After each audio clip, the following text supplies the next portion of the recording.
Uncovering the Underbelly of Compromised Journalism in India. Written by Rakesh Krishnan Simha. Have you ever wondered why the mainstream media in India is almost always arrayed against India's interests, traditions, and civilizational ethos? Why do some of the well-known names in the media industry take a stance that aligns more with the interests of Pakistan, China, and the West? Why do many journalists preach to Hindus, asking them to avoid using water on Holi, fireworks on Diwali, and milk on Shivaratri while celebrating the slaughter of animals in the streets on Eid? Why such double standards and hypocrisy? Due to the compromised and unethical journalism practiced by some of the leading editors, who habitually peddle an anti-Indian narrative, it is hard to know whether such journalists are working for India or its adversaries. For instance, on the Kashmir issue, even the Pakistani media does not attack India as much as these left-liberal Indian journalists do. As Republic TV's Arnab Goswami said, vested interests in some parts of the media have been openly and shockingly trying to echo the Pakistani line. In the guise of backing Kashmiris, these sections, including sections of the media, are doing everything possible to support Pakistan, sitting here in India. Here's a peek behind the scenes in the nation's newsrooms to understand how these shady individuals operate. Case Study 1, Fueling the Communal Cauldron.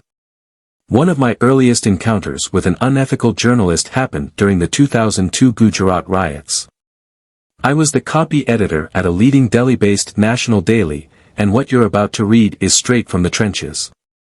The daily had a Gujarat bureau with an experienced and well-connected local reporter, but for some inexplicable reason, it dispatched a crime reporter based in New Delhi to cover such a major communal clash. From reporting on court matters, this 20-something reporter, whom I'll call Vinod, suddenly found himself in the middle of a riot. One of the stories that Vinod filed, and which made it to the paper's front page, was an incendiary, and unsubstantiated, piece about a Muslim cyclist who was passing through a Hindu-majority residential area, and got lynched by a Gujarati mob. The mob, he claimed, grabbed loose concrete blocks from the footpath to crack open his skull, resulting in his brains spilling on the ground. The shocking thing was that we were just 2 hours from publishing this rabble-rousing report, not backed up by any official statement, on the front page. At a sensitive time, when the media needed to be extremely cautious about what it published, the reporter and the editors were dumping more fuel into the communal cauldron. Now, at this daily, which in 2002 had a print run of 900,000 copies, speed rather than accuracy was all that mattered. During a presentation before us journalists, the printing division's head had told us, perhaps with some exaggeration, that each half-hour delay meant the paper would print 25,000 fewer copies. Minor errors, therefore, did not warrant delays.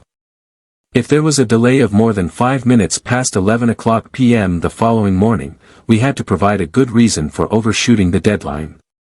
Needless to say, the heart-stopping deadlines had caused frequent burnouts of journalists. Despite such pressures, I decided to call up the reporter and get the story sorted.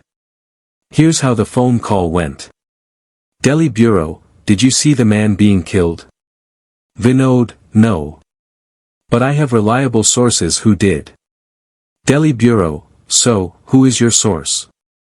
Vinod, there was a group of people outside this housing society who showed me the exact spot where the mob killed the man. Delhi Bureau, how do you know for sure that the man was a Muslim? Vinod, according to the same group of people, the man had a long beard. In fact, these people wanted to kill me, too, because they thought I was a Muslim. Delhi Bureau, what was a Muslim man doing, cycling through a Hindu-majority area on the third day of a major Hindu-Muslim riot? Vinod, maybe he was lost. Delhi Bureau, how do you know his brain spilled out? Vinod, the same group of people showed me bloodstains on the footpath. Delhi Bureau, and you believe they are telling the truth? Vinod, yes. Delhi Bureau, so, the group that you claimed threatened to kill you is now your authentic source? Vinod, stammering, look, all of them couldn't lie. Despite the winter chill, I could sense Vinod loosening his tie. He often wore ties, even in summer.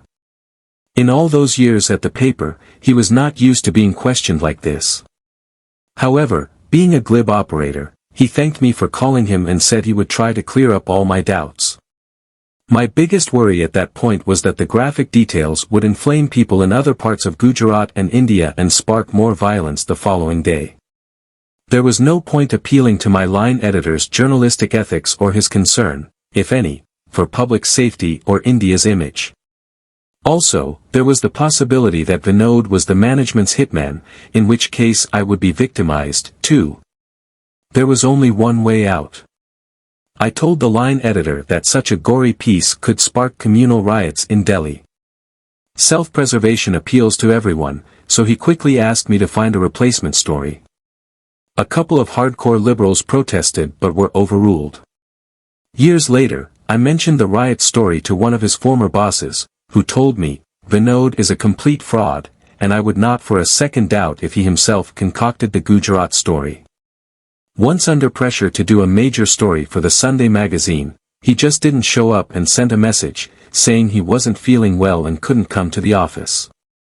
Vinod wasn't wedded to any ideology. He was just a fake news manufacturer. He is now a corporate consultant at a Mumbai-based headhunting firm and no doubt peddling snake oil. Case Study 2, The Nuclear Bogey. Among the more rabid rabble-rousers in the Indian media is a Kerala Christian journalist named Annie, name changed, who used to work at a leading national news magazine. I joined the company a year after India had tested 5 nuclear bombs in 1998. As well as being a terrible writer, Annie was a religious fundamentalist. One day, she said in the newsroom that the summer of 1999 was hotter than usual because of the nuclear tests carried out the previous year. She would casually drop this nugget of information whenever she was in earshot of senior journalists. Thankfully, the prostitutes that populate the media were not in as large numbers back then, or her lie could have gotten more traction. Being a terrible lifestyle journalist, nobody took her seriously anyway. Annie later told me that the information was provided by her parish priest in her New Delhi church. She said the priest got the information about Indian temperatures from American sources. Having attended Mass in Christian churches in Kerala, I knew where Annie came from.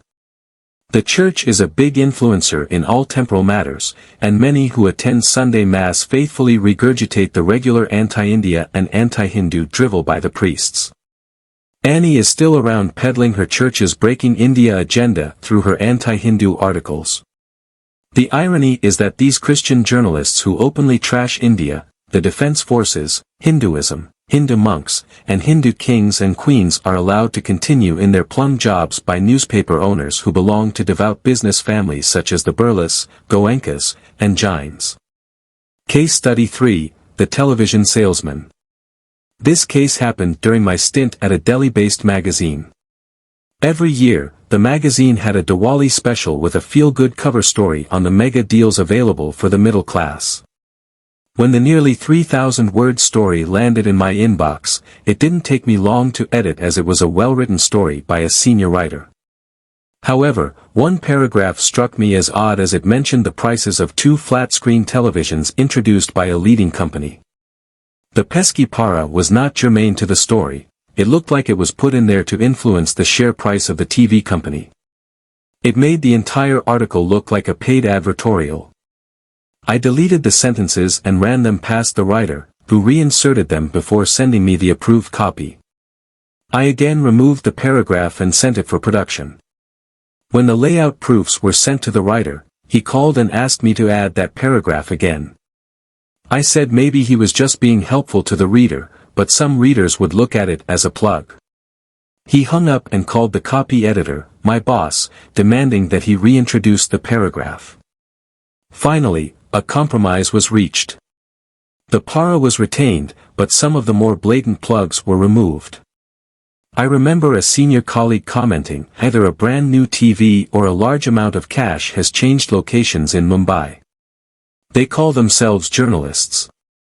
Most journalists are ethical and want to do a good job, be acknowledged for their work, and hope that their work will make a difference.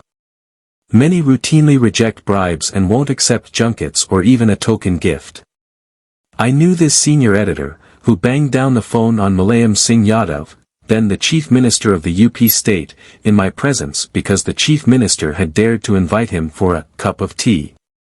A Rediff writer lived in a one-bedroom apartment in Mumbai because that was preferable to taking bribes from political parties. Can you imagine how soundly I sleep, he said. There is a close friend who doesn't mind that all he has to show after 30 years of journalism is a two-bedroom flat in a middle-class enclave in Delhi. He refused to be part of his editor's plan to blackmail political leaders by using his investigative skills.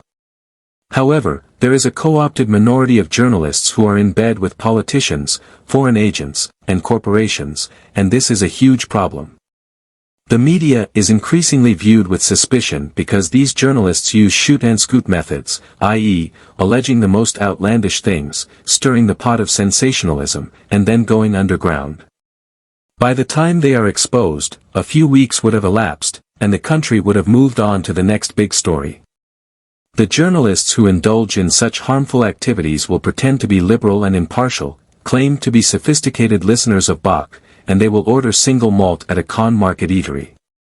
But strip away the veneer of sophistication, and they are more likely to be flunkies who have opted to become stenographers for their paymasters, political leaders, business houses, and foreign intelligence agencies.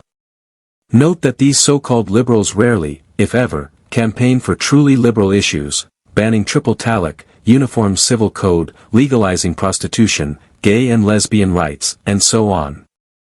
On the contrary, their agenda is to re-establish the old order, so the mullah keeps coming. The numerous hagiographic publications commissioned by crooked politicians keep these select journalists in good health as it involves foreign travel, free accommodation, fat payments, and shoddy work, which is exactly what they are capable of. So, when former Army Chief General V.K. Singh talked about the press people turning into prostitutes, he was right on the money.